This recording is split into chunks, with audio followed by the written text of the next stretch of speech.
আসসালামু আলাইকুম। রমজান মাস, যেহেতু রমজান মাস সেহেতু আমাদের অনেক কিছু ভাইবা চিন্তা আর কি চলাফেরা করা লাগে। মানে রমজান মাসে দেখবেন বেশি একটা বেটের হওয়া পড়ে না, তারপর কোনো জায়গায় ওরকমভাবে যাওয়া হয় না, আর কি। তো আসলে ওইভাবে ব্লগগুলো দিতে পারি না। আসলে অনেক ব্লগ থাকে কিন্তু কেমন জানি শরীরে একটা আলসামান্য একটা ভাব চলে আসে, আর কি। তো আজকে আরও একটি ব্লগ নিয়ে আপনাদের সামনে আসলাম। তেমন কিছুই না, কিছু দিক আপনাদেরকে বলি।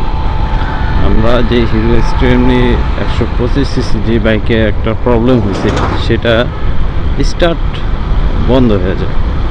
তবে কেন বন্ধ হয়ে যায় এটা দুইটা জিনিসের পাইলাম। এক হইতেছে, আমরা যখন গিয়ার শিফট করি তখন কেউ দেখবেন 10-এ গিয়ার চেঞ্জ করে যারা স্মুথলি চালাতে চায়, আবার কেউ দেখবেন 15-তে, কেউ আবার হচ্ছে 20-এ। তো এটা যে বিষয়টা, যেমন হিরো এক্সট্রিমলি 125cc যে ব্যাগটি আছে, ওইটা দেখা গেছে ফার্স্ট গিয়ারে প্রায় 10 থেকে 15-র মধ্যেই চেঞ্জ করা লাগবে। তারপরে দেখা গেছে এইভাবে ধাপে ধাপে 15-10 এরকম। কিন্তু 15-র মধ্যে চেঞ্জ করলে হয়েছে কি, স্টার্টটা কি বন্ধ হয় না, আমি যতটুকু দেখলাম আর কি, আর কি। আরেকটা বিষয় যেটা হইতেছে, এটার নাকি কিসের আপডেট, সফটওয়্যার আপডেটের মাধ্যমে কী হইব না হইব ওদেরও কিছু জানি না। তো এটার ভিতরে কি সফটওয়্যার আপডেট হবে আমি সেটাই বুঝতেছি না। তো হইতে পারে বা থাকতেও পারে। তো ওই জিনিসটা আপডেট করলেও নাকি ঠিক হওয়ার সম্ভাবনা আছে, মানে ঠিক হয়ে যাবে। তবে একজন বাইকারে দেখলাম যিনি মানে গিয়ার শিফটটা ওইভাবে করছে, দেখা গেছে প্রথম গিয়ারে 15, দ্বিতীয় গিয়ারে 30, 3 নম্বর গিয়ারে 45, এইভাবে আর কি চেঞ্জ করার পর দেখলাম মোটামুটি তার বাইকার ইঞ্জিন অফ হয়নি। তবে অনেকটাই কমন সমস্যা যেটা হইতেছে, বাইকের ইঞ্জিন বন্ধ হয়ে যায় 125cc এই সেগমেন্টে যে বাইকটা আছে, খুবই একটা পপুলার বাইক। এর মধ্যে যদি এরকম সমস্যা পড়তে হয়, এটা স্বাভাবিক, সবারই খারাপ লাগে। মানে রানিং অবস্থায় স্টার্ট বন্ধ হয়ে যেতেছে, আবার স্টার্ট করা লাগে। তবে এটার যে সমস্যাটা, তাদের কোম্পানির উচিত যে খুব দ্রুত এটা সমাধান করা। আর তাদের বাংলাদেশে লঞ্চ করার আগে এটা চিন্তা ভাবনা করা লঞ্চ করা দরকার ছিল যে আসলে এটা কোনো ত্রুটি আছে কিনা বা কোনো ধরনের ঝামেলা টামেলা আছে কিনা। তো এইসব দিকগুলা সব কিছু বিবেচনা করে তারপর আমার মনে হয় বাইকগুলা লঞ্চ করা দরকার ছিল। বাবা।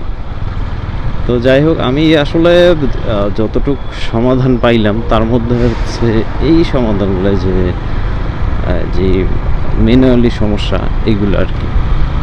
তো আসলে সবসময় চেষ্টা করি আপনাদেরকে ভালো কিছু বলার জন্য, জানানোর জন্য, ভালো একটা ইনফরমেশন দেওয়ার জন্য।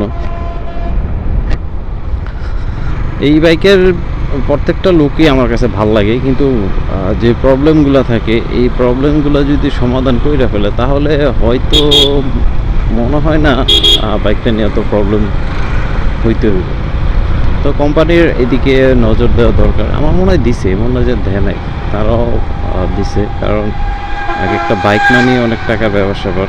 আর এটার এত কমের মধ্যে যে এত সুন্দর একটা স্কুটির রূপ বলার বাইরে। তবে বিল্ড কোয়ালিটি যেটা, ওটা আমার কাছে অতটা ভাল লাগে নাই বলতে গেলে। পড়ে গেলাম ট্রাকের পিছনে, যে আরও ভালো বিল্ড কোয়ালিটির দরকার ছিল। হয়তো 5-10 হাজার টাকা এদিক আর ওদিক বাড়াই দিলে হতো, কিন্তু বাইকের মধ্যে যে আহামরি কিছু আছে তা নাই। আপনারা দেখতে পারবেন একটা খোলামেলা বাইক 125cc। তবে স্পিড, টপ স্পিড ভালোই, টপ স্পিড 115-20-এর কাছাকাছি উঠে যায় যতটুকু দেখলাম।